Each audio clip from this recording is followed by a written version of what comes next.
So, salt of hydrolysis of salt of weak acid and strong base हे article आजच्या पिरियडला आपण घेणार आहोत. काल आपण स्ट्रॉंग ॲसिड आणि स्ट्रॉंग बेसच्या बाबतीत बघितलं. त्याचबरोबर आपण स्ट्रॉंग ॲसिड आणि वीक बेसबद्दल कालच्या पिरियडला माहिती आपण बघितली.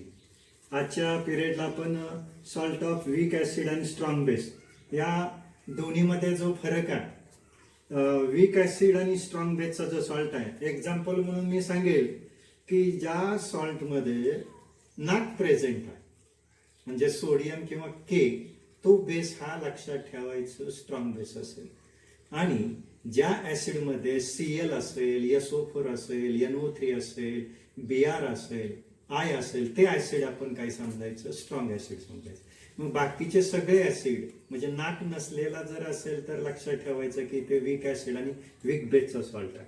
आजच्या पिरियडला आपण salt of hydrolysis, salt of weak acid आणि स्ट्रॉंग बेस बघताना आपणाला लक्षात येईल की त्याचे सॉल्ट जे आहेत ते सोडियम ॲसिटेट आहे, पोटॅशियम ॲसिटेट आहे, पोटॅशियम फॉर्मेट आहे, त्यानंतर पोटॅशियम सायनाइड आहे, सोडियम सायनाइड आहे, त्याचबरोबर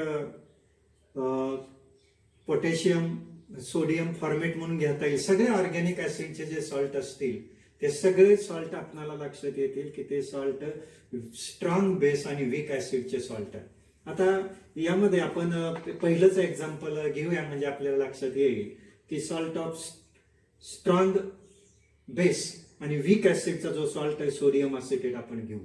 या सॉल्टमध्ये ज्यावेळेस याचं आपण हायड्रोलिसिस करतो त्यावेळेस आपल्याला ॲसिटिक ॲसिड आणि NaOH हा सबस्टन्स मिळतील. ॲसिटिक ॲसिडमध्ये काही नाही आहे, Cl नाही, SO4 नाही, NO3 नाही, आय नाही, Br नाही. याचा अर्थ हे ॲसिड काय, वीक ॲसिड आहे. आणि NaOH हा बेस आहे. आता NaOH म्हणलं की आपल्याला लक्षात येतं की नाक मधला Na आहे, सोडियम आहे, म्हणजे हा बेस काय झाला, स्ट्रॉंग बेस झाला. मग हा जो सॉल्ट आहे हा सॉल्ट वीक ॲसिड आणि स्ट्रॉंग बेसचा हा सॉल्ट आहे. या ठिकाणी सगळी जी मी नावं नेलेली आहेत हे सगळी नावं हे स्ट्रॉंग वीक ॲसिड आणि स्ट्रॉंग बेसची नाव आहेत.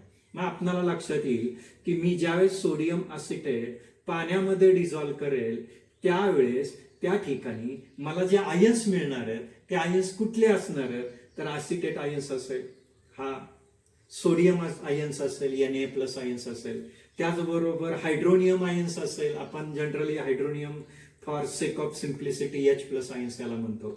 आणि हायड्रॉक्साईड आयन्स असे 4 आयन्स त्या ठिकाणी आपल्याला मिळतात. कुठलाही सॉल्ट वॉटरमध्ये डिझॉल्व्ह झाला की आपल्याला 4 आयन्स मिळतील. म्हणजे 2 आयन्स त्या सॉल्टचे असतील, कॅटायन आणि अनायन, आणि वॉटर पासून तयार होणारे हायड्रॉक्साईड आयन्स आणि हायड्रोनियम आयन्स असे 4 आयन्स असतील. आता आपल्याला लक्षात येईल की ह्यामध्ये हा जो ॲसिड आहे weak acid, acetic acid weak आहे, याचा जो बेस तयार होणार आहे कॉन्जुगेटेड बेस हा ॲसिटेट आयन्स असणार आहे. एक लक्षात ठेवा, लोरी ब्रोन्स्टेड थेरी काय सांगते, ज्यावेळेस बेस ॲसिड ज्यावेळेस वीक असतं त्यावेळेस त्याचा सेल्फ जनरेटेड बेस म्हणजे कॉन्जुगेटेड बेस हा स्ट्रॉंग असतो. आणि ज्यावेळेस बेस स्ट्रॉंग असतो त्यावेळेस त्याचं कॉन्जुगेटेड ॲसिड काय असतं, वीक असतं. साहजिकच ॲसिटिक ॲसिडचा कॉन्जुगेटेड बेस हा ॲसिटेट आयन्स असणार आहे. हा वीक ॲसिड आहे म्हणून याचा कॉन्जुगेटेड बेस काय, स्ट्रॉंग आला. NaOH हे स्ट्रॉंग बेस आहे, याचं कॉन्जुगेटेड ॲसिड काय असणार आहे, Na+ आयन्स असणार आहे. साहजिकच आपल्याला लक्षात येईल की जो बेस स्ट्रॉंग असेल हाच वॉटर बरोबर रिॲक्ट होतो आणि त्यामुळं ॲसिटेट आयन्सच वॉटर बरोबर रिॲक्ट होईल. आणि सोडियम आयन्स हा वीक ॲसिड आहे कारण NaOH हा स्ट्रॉंग बेस आहे, त्यापासून तयार झालेला हा जो बेस आहे ॲसिड आहे हे वीक असणार आहे, त्यामुळे ते वॉटर बरोबर रिॲक्ट होणार नाही. आणि म्हणून साहजिकच ॲसिटेट आयन्स हा स्ट्रॉंग कॉन्जुगेटेड बेस असल्यामुळं हा वॉटर बरोबर रिॲक्ट होतो आणि आपणाला ॲसिटिक ॲसिड आणि हायड्रॉक्साईड आयन्स मिळतो. आपणाला आर्यनियस थेरी काय सांगते, सबस्टन्स वॉटरमध्ये डिझॉल्व्ह झाल्यानंतर आपणाला OH आयन्स मिळाला की त्याला आपण बेस म्हणतो. साहजिकच ॲसिटेट आयन्स वॉटरमध्ये डिझॉल्व्ह झाला की आपल्याला हायड्रॉक्साईड आयन्स मिळतो. आणि म्हणून मग आपल्याला असं लक्षात येईल की यामध्ये excess of OH minus ions present आहे. म्हणून ज्यावेळेस आपण सोडियम असिटेट वॉटरमध्ये डिझॉल्व्ह करतो, साहजिकच या ठिकाणी acetic acid plus Na plus plus OH minus, साहजिकच या ठिकाणी Na प्लसला Na प्लस जाऊ शकतो. OH आयन्स आपल्याला या ठिकाणी फ्री OH आयन्स मिळाले. म्हणजे हा जो बेस आहे NaOH सोडियम असिटेट वॉटरमध्ये डिझॉल्व्ह झाल्यानंतर फ्री OH आयन्स आपल्याला या ठिकाणी मिळाले. म्हणून ज्या वेळेस RNS थेरी सांगते की सबस्टन्स पाण्यात डिझॉल्व्ह झाल्यानंतर आपल्याला OH मायनस आयन्स मिळत असतील, तर तो साहजिकच तो काय झाला, बेस झाला. ते सोल्युशन बेसिक असेल आणि pH हा सोल्युशनचा pH हा ग्रेटर दॅन काय असेल, 7 असेल. Red litmus paper turn blue. आपल्याला माहिती आहे ऍसिडमध्ये blue litmus paper red turn red. आपण कसं लक्षात ठेवलं, अनिता ही एक नावाची व्यक्ती आहे, अतिशय आवडतं नाव आहे. अनिता म्हणजे आंबलामध्ये निळा लिटमस तांबडा, या पद्धतीने आपण लक्षात ठेवतो. तसंच बेसमध्ये तांबडा लिटमस काय होईल, निळा होईल. त्याचा pH हा ग्रेटर दॅन 7 असेल, सोल्युशन अल्कलाइन असेल किंवा बेसिक असेल. म्हणजे या ठिकाणी मी कुठलाही सॉल्ट घेतला तर आपल्याला या पद्धतीने काय करता येतो, एक्सप्लेन करता येतो. दुसरा सॉल्ट मी घेतला, समजा मी काय घेतलं, पोटॅशियम सायनाइड घेतलं. हा पोटॅशियम सायनाइड वॉटरमध्ये डिझॉल्व्ह झाला की मला KOH आणि HCl मिळाले. साहजिकच पोटॅशियम हायड्रॉक्साईड आणि हायड्रोजन सायनाइड मिळाले. पोटॅशियम हायड्रॉक्साईड हा स्ट्रॉंग बेस आहे. का तर नाक मधला K आहे, म्हणजे K इथं प्रेझेंट म्हणून हा स्ट्रॉंग बेस झाला. आणि HCl यामध्ये क्लोराईड नाही, ब्रोमाइड नाही, आयोडाईड नाही, त्यानंतर सल्फेट नाही, नायट्रेट नाही. साहजिकच हे ऍसिड काय झालं, वीक झालं. ज्यावेळेस आपण हा पोटॅशियम सायनाइड पाण्यामध्ये डिझॉल्व्ह करतो त्यावेळेस आपल्याला लक्षात येईल की यामध्ये 4 आयन्स मिळतात. कुठले, K प्लस, Cn मायनस, त्याचबरोबर H3O प्लस आणि OH मायनस, असे 4 आयन्स मिळाले. तर आपल्याला माहिती आहे हा ऍसिड काय, ते बेस काय, स्ट्रॉंग बेस आहे. साहजिकच ह्याचं वीक कॉन्जुगेटेड बेस तयार होणार आहे. सेल्फ जनरेटेड ह्याचा बेस काय, ऍसिड काय असणार आहे, K प्लस असेल.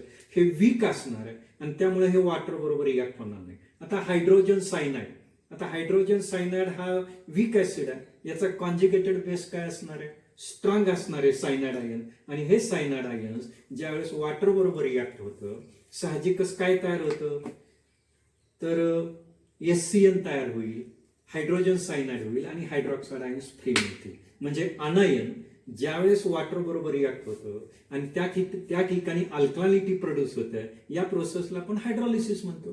काय म्हणतो या प्रोसेसला, हायड्रॉलिसिस. साहजिकच ज्यावेळेस पोटॅशियम सायनाइड वॉटरमध्ये डिझॉल्व्ह होतं त्यावेळेस hydrogen cyanide plus K plus plus OH minus ions मिळाले. म्हणजे इथं आपल्याला OH मायनस आयन्स फ्री मिळाले. यावरून आपल्याला असं लक्षात येतं की हा जो सॉल्ट आहे, हा सॉल्ट हा वीक ऍसिड आणि स्ट्रॉंग बेसचा सॉल्ट आहे. आणि याचं नेचर काय असणार आहे, तर इथं हायड्रॉक्साईड आयन्स एक्सेस मध्ये मिळतात. म्हणून हा जो सॉल्ट असेल, हा सॉल्ट वीक ऍसिड आणि स्ट्रॉंग बेसचा सॉल्ट आहे, अल्कलाइन नेचरचा आहे, बेसिक नेचरचा आहे. याचा pH हा ग्रेटर दॅन काय असणार आहे, 7 असणार. आणि हा सॉल्ट ऑफ काय झाला, वीक ऍसिड आणि स्ट्रॉंग बेस. यातला कुठलाही सॉल्ट जरी आपल्याला दिला तरी आपल्याला लक्षात ठेवता आलं पाहिजे, एकच लक्षात ठेवायचं की ऍसिड स्ट्रॉंग असलं की त्याचा सेल्फ जनरेटेड बेस वीक असतो, तो वॉटर बरोबर रिॲक्ट होत नाही.